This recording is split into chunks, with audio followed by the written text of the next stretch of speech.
हम लोग पहुंच गए हैं खमरिया चुरवा गांव। ये बहराइच ज़िले के अंदर एक गांव है। और पहले हमारा काम था सतावरी, तो उस समय सतावरी महंगा हुआ करती थी।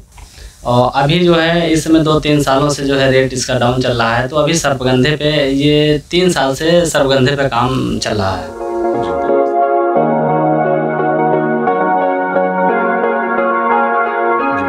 1 एकड़ में 35,000 प्लांट आप लगा सकते हैं। 35,000 भी चल सकता है, लेकिन 30,000 से कम नहीं चलेगा। और 30,000 अगर प्लांट 1 एकड़ में हम लगाते हैं तो 12 क्विंटल 1200 केजी के आसपास ड्राई रूट इसके आते हैं 1 एकड़ में। मेन खेत की ओर जहाँ से इन नर्सरी के पौधों को ट्रांसप्लांट करके मेन खेत में लगाया गया है, वहाँ पर सर्पगंधा की तैयार फसल आपको देखने को मिलेगी। चलिए चलते हैं सर्पगंधा के खेत की तरफ।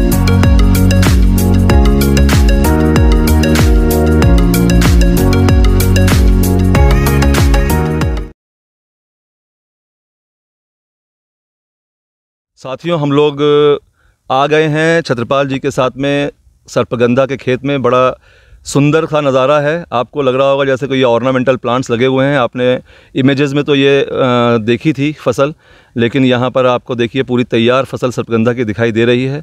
और ये अब छत्रपाल जी हमारे साथ मौजूद हैं अपने खेत में। अब यहाँ पर थोड़े से हम सवाल जवाब सर्पगंधा की खेती के बारे में पूछेंगे। नर्सरी हमने जान ली है।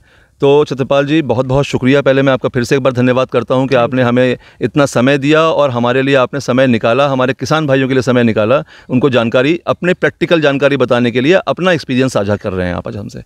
अब मुझे सबसे पहले ये बताइए कि रोपाई किस महीने से शुरू करते हैं आप इसकी?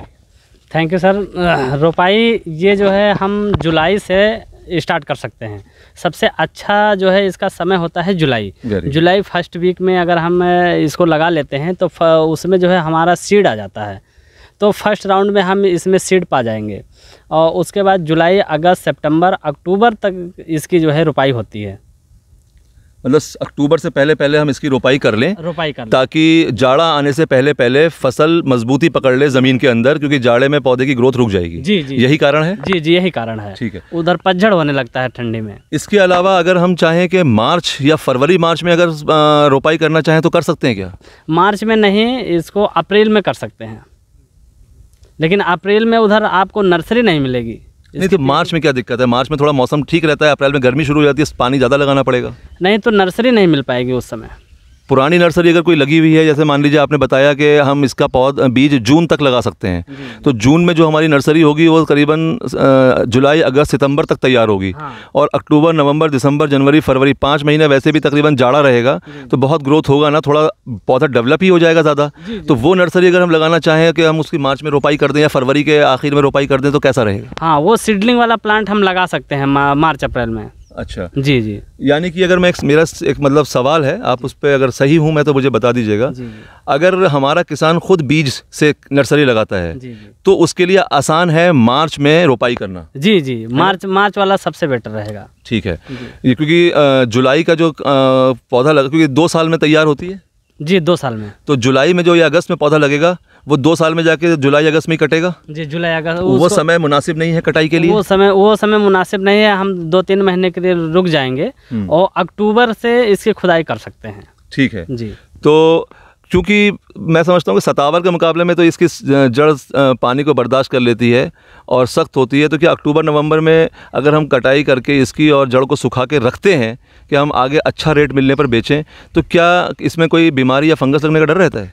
नहीं, फंगस नहीं। इसको हम पॉलीथीन में लगा करके और फिर इसको रख सकते हैं, कोई फंगस नहीं लगेगा। यदि हम कोल्ड स्टोर में रख दें तो ज़्यादा बेटर रहता है। अच्छा जी। अगर वैसे ही रखें तो? वैसे इसको हम रख सकते हैं, 1 साल तक रख सकते हैं अपने पास, लेकिन पॉलीथीन लगाना पड़ेगा इसके अंदर। पॉलीथीन, तो पॉलीथीन में जो मॉइस्चर इवेपोरेट होगा वो नुकसान तो नहीं करेगा? जो पन्नी के अंदर पानी पानी सा हो जाता है वो अच्छे से हम सुखा देंगे तो उसमें मॉइस्चर तो नहीं निकलेगा। जी। ठीक है, तो ये तो हुई समय की बात कि हमें कब लगाना चाहिए। अब एकड़ में आप सर्पगंधा का आपने उस समय 35,000 बताया था, 30,000 तकरीबन पौधा हम लगा सकते हैं। क्या रखते हैं आप पौधे से पौधे और लाइन से लाइन की दूरी? ये 1.5 बाई 2 फीट की दूरी इसकी हम तय करते हैं। 1.5 बाई 2 फीट की दूरी। जी जी। अच्छा। प्लांट से प्लांट की दूरी हम 1.5 फीट रखते हैं, लाइन से लाइन की दूरी हम 2 फीट रखते हैं। वैसे अगर 1 फीट बाई 1 फीट पे भी लगाया जाए तो कोई बुराई? कोई दिक्कत नहीं है, उसमें प्लांट थोड़े ज़्यादा एडजस्ट हो जाएंगे। हाँ, लेकिन मैथमेटिकली तो 40-45 हज़ार पौधा बनता है 1 फीट बाई 1 फीट पे। लेकिन जब ज़मीन पे लगाते हैं तो जाके वो कहानी 30-35 पे ही पहुँच जाती है। जी, 30-35 पे। मेड़ वगैरह भी होती है, थोड़ा सा क्यारी में जगह रहती है, और बहुत ज़्यादा फैलती तो है नहीं ये फसल। तो 1 फीट बाई 1 फीट पे लगाएंगे तो कोई नुकसान तो नहीं है? नहीं, कोई नुकसान है, उसमें हो सकता है कि यील्ड बढ़ भी जाए। यील्ड बढ़ जाए जी। अच्छा, तो ये तो हो गई हमारा पौधे की संख्या। अब थोड़ा सा ये बताइए कि रोपाई करने के बाद में, रोपाई के साथ में या खेत की जो आप तैयारी करते हैं उसके साथ में आप कोई खाद डालते हैं, और किस तरह से डालते हैं, केमिकल या ऑर्गेनिक? और फिर रोपाई के बाद में भी कोई खाद 2 साल तक कोई डालते हैं या नहीं डालते हैं, क्या करते हैं? जैसे कि हमारे यहाँ गोबर की खाद, हम यहाँ देहात में गोबर की खाद मिल जाती है। हम जो है भैंस पालन, गाय पालन से जो है हम गोबर की खाद ले लेते हैं। 1 एकड़ में वही 3 से 4 ट्रॉली हम गोबर की खाद डाल देते हैं उसमें, खेताई खेत को जो है जुताई करने से पहले। अच्छा। और उसके बाद अच्छे से उसकी जुताई करते हैं, जैसे खाद वो जो है खेत में मिल जाती है, और फिर उसको हम क्यारियाँ बना करके फिर हम प्लांटेशन कर देते हैं।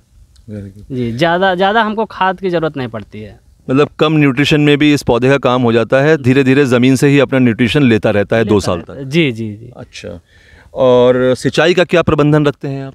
सिंचाई के लिए हमारे यहाँ ये इंजन से सिंचाई की जाती है। नहीं, मेरा सवाल ये है कि साल भर में या 2 साल में पूरी फसल में कितनी सिंचाई की ज़रूरत पड़ती है इस फसल को, बलुई दोमट मिट्टी में? ये जुलाई, अगस्त, सितंबर, अक्टूबर, जुलाई से जून से मान लीजिए बरसात स्टार्ट हो जाती है। तो जून में वही अगर बरसात नहीं होती है तो जून में हम 2-3 पानी लगा देंगे। अगर बरसात अगर हो जाती है तो जून, जुलाई, अगस्त, सितंबर, अक्टूबर तक कोई पानी लगाने की ज़रूरत नहीं है। और फिर हम इसको जो है फरवरी में 2 पानी लगाएंगे, मार्च में 3 पानी लगाएंगे, अप्रैल में 4 पानी हम लगा देंगे हमारे यहाँ बलुई दोमट मिट्टी में। उसके बाद मई में ऐसे लगेगा, और जून से जो है इसको पानी नहीं लगाना पड़ेगा अक्टूबर नवंबर तक। तो यानी कि 1 साल में 8 से 10 सिंचाई में काम हो जाएगा? जी, 8 से 10 सिंचाई करने पे ये जो है फसल हमारी जो है 1 साल की क्रॉप पूरी हो जाएगी। तो यानी कि 2 साल में टोटल सिंचाई 16 से 20 हो गई? जी, 16 से 20 महीने की पानी की सिंचाई में हम इसका जो है हार्वेस्ट कर सकते हैं। तो जिन क्षेत्रों में ज़्यादा बारिश नहीं होती है या जहाँ पर सिंचाई की व्यवस्था नहीं है, अगर किसान भाई सिंचाई नहीं कर पा रहे हैं ज़्यादा, तो फसल पे क्या फ़र्क पड़ेगा? यदि हम सिंचाई नहीं करते हैं तो नीचे की रूट जो है सूखने लगती है, और ये पौधा जो है क्या नाम है, अपने ही जो इसकी जड़ होती है वो पौधे से ही वो क्या नाम है, वो अपना जो है भोजन बनाने लगता है। अच्छा। तो ऊपर की पौधा जो है सूखने लगता है। जी, मतलब जो फोटोसिंथेसिस होता है, क्योंकि पौधों को तो जड़ से सारा भोजन मिलता है, लेकिन जब जड़ ही सूखनी शुरू हो जाएगी तो पौधे में जो रिस्टोर है न्यूट्रिशन वो पौधे से खींचना शुरू कर देंगी जो पौधे के दूसरे पार्ट हैं। जी जी। तो फिर वो भी खराब होना शुरू हो जाएगा। खराब होना शुरू हो तो यानी कि आप कहना ये चाहते हैं कि कम से कम इतनी सिंचाई 2 साल में 15 से 20 सिंचाई इस फसल को चाहिए। इससे कम में नुकसान होगा? जी, इससे कम में नुकसान होगा। ठीक है, तो यानी कि मतलब ये सिंचाई वाला कम पानी वाली फसल, बहुत कम पानी इसके लिए सही नहीं रहेगा? जी, बहुत कम पानी इसके लिए सही नहीं रहेगा, क्योंकि सतावर में तो बहुत कम पानी में काम हो जाता है। जी, तो सतावर के मुकाबले में इसको अधिक पानी चाहिए? जी, सतावर के अंदर उसके जड़ के अंदर क्या नाम है, वो बहुत सारा जो है पानी रहता है उसके जड़ के अंदर। तो इसके वजह से जो है वो अपने जड़ से वो प्लांट जो है पानी ले लेता है। हाँ, पानी ले लेता है, लेकिन इसमें ऐसा नहीं है। ठीक है, सतावर की रूट बहुत ज़्यादा पेरिशेबल होती है, जिस वजह से उसके अंदर अपना ही मॉइस्चर होता है, जो कि अब सुखाते हैं उसको तो करीबन 80-82% तो उसमें से मॉइस्चर निकल जाता है। जी। तो इतना पेरिशेबल नेचर है कि उसको ज़्यादा पानी की ज़रूरत ही नहीं है, और इसका ड्राई नेचर होता है, तो अगर पानी कम करेंगे तो ये और ज़्यादा सूख जाएगी, तो ग्रोथ नहीं कर पाएगी। बिल्कुल ठीक कहा मैंने सर? जी जी, थैंक यू। चलिए, तो कितनी पैदावार आपने बताया इसका, एक बार फिर से बता दीजिए कि 2 साल के बाद में किसान जब खुदाई करता है तो तैयार माल कितना मिल जाता है? तैयार माल उसको कम से कम 1200 kg के आसपास मिलेगा, कम से कम। और कच्चा माल कितना मिल जाएगा फिर? कच्चा माल तो सर जी वही 80% जो है, इसमें भी 30-70% मॉइस्चर निकल जाता है। सर्पगंधा में 70% मॉइस्चर निकल जाता है, यानी कि आपका कहने का मतलब ये है कि तकरीबन 2000 से 2200 किलो करीबन कच्चा माल मिल जाता है इसमें? जी जी, एकड़ के अंदर? एकड़ के अंदर एक प्लांट में आपको वही 250-300 ग्राम ऐसे जो है मतलब रूटें आती हैं। एक प्लांट में 250 से 300 ग्राम रूट मिल जाती है कच्ची? हाँ, कम से कम। और तैयार होने पर 100 ग्राम करीबन? हाँ हाँ, ठीक है। और ये बताएं कि क्या पौधे इसके कुछ मरते भी हैं पूरी फसल के दौरान? पूरी फसल के दौरान अगर मान लीजिए कहीं कीड़े लग गए, फंगस लग गया, तो बहुत कम पौधे मरते हैं। कीड़ा फंगस लगता है इसमें? जी, कीड़े लग जाते हैं ऊपर जो है, हरे हरे कीड़े होते हैं। मतलब हमेशा लगता ही है या कभी कभार लगता है? कभी कभार लगते हैं। अच्छा, आपके दो आपने साइकिल की है इसकी, इसमें आपको कोई समस्या आई? एक साल में मान के चलिए कि एक बार जो है कीड़े की दवा डालनी पड़ती है, जो पत्तियां खाने लगती है। अच्छा जी। अच्छा, दूसरा ये एक सवाल मैं पूछना चाह रहा था कि आपसे कि इसको जो आप बेचते हैं तो यहाँ पर आपके यहाँ कहाँ कहाँ इसकी मंडी है और कहाँ कहाँ आप इसको बेच सकते हैं ले जाकर के? मंडी बताइए, ट्रेडर्स तो बहुत सारे हैं, ऑनलाइन भी मिल जाते हैं। जी जी। मंडी कहाँ कहाँ है आपके? मंडी हमारे यहाँ सबसे नज़दीकी मंडी लखनऊ है। अच्छा, शहादतगंज में। ठीक है। और इसके बाद नीमच में सबसे बड़ी मंडी है। मध्य प्रदेश है। बरेली में भी इसके जो है बायर हैं। और दिल्ली में भी बायर हैं। ऐसे जो है मतलब आप हमारे यहाँ बिक्री की जाती है। खारी बावली दिल्ली? जी, खारी बावली। तो क्या जैसे आप तो खुद भी चूँकि जानकार हैं और आपको सारा मालूम है कि कहाँ मंडी में किसान को बेचना है, या कोई ट्रेडर्स हैं, आप खुद ट्रेडिंग भी करते हैं, लेकिन क्या अगर कोई एक आम किसान है और वो बेचना चाहता है तो वो कैसे इन लोगों को या आप लोगों को संपर्क कर सकते हैं? अब जैसे कि हम लोगों का फेसबुक पे और यूट्यूब के जरिए। अच्छा जी, मतलब कोई ना कोई सूत्र निकल आएगा। ऑनलाइन आप लोग मौजूद हैं, हर जगह आपकी इन्फॉर्मेशन दर्ज है। हम लोग भी चाहेंगे कि आपकी इन्फॉर्मेशन आगे शेयर कर देंगे। ठीक है। और अच्छा, तो ये खेती के बारे में और कोई कुछ आपको लगता हो कुछ बताना रह गया है तो वो किसान भाइयों को आप साझा करना चाहें? अब तो सारी जानकारियाँ आपने हमसे ले ही ली है, अब तो कुछ बचा नहीं है। बचा नहीं है। पोस्ट हार्वेस्ट भी हमने आपसे मालूम कर लिया, पैकिंग आपने बता ही दिया है हमको इसका। ये तो नर्सरी का पैकिंग बताया था, जड़ को आप कैसे पैक करके भेजते हैं? जड़ को हम ये जूट वाले बोरे में रखते हैं। 1 कुंटल की जो 100 kg का जो बोरा आता है। अच्छा। तो उसमें एक उतनी ही बड़ी जो है हम पॉलीथीन लेते हैं, और पॉलीथीन पहले जो है जूट के बोरे में पॉलीथीन को डालते हैं, फिर उसमें जो है जड़ डाल करके उसकी सिलाई कर देते हैं, पैकिंग कर देते हैं। तो वो 100 किलो वाले बोरे में जड़ जो पूरी पैक करते हैं आप, कितनी जड़ कितने किलो कितने पैकिंग में आ जाती है एक बोरे में? 45-48 के बीच में आती है। मतलब अगर 100-50% का रेशियो है, 100 kg के बोरे में 50 किलो का एक बोरा तैयार हो जाता है। जी जी जी, ठीक है, वेरी गुड।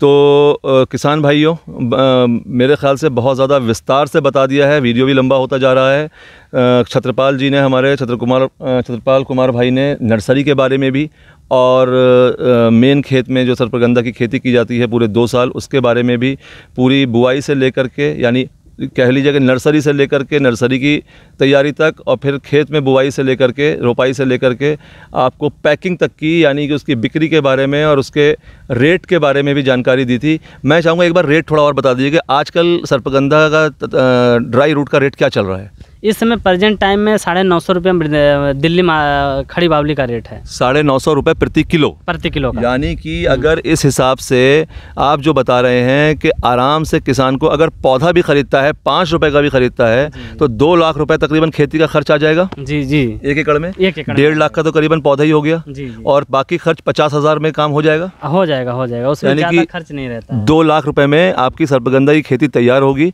और अगर आप 1000 किलो जड़ भी ले रहे हैं तो आज के हिसाब से आपको 9 लाख रुपए का तो पूरा टोटल मुनाफा आ जाएगा। हाँ, इसके अंतर्गत सीड भी निकलता है। मान के चलिए 1 एकड़ में कम से कम 50 kg। 50 kg जी, वो आप बेच सकते हैं। वो आप सीड बेच सकते हैं। तो इतना बीज अगर किसान नहीं बेच पाएगा तो फिर क्या करेगा?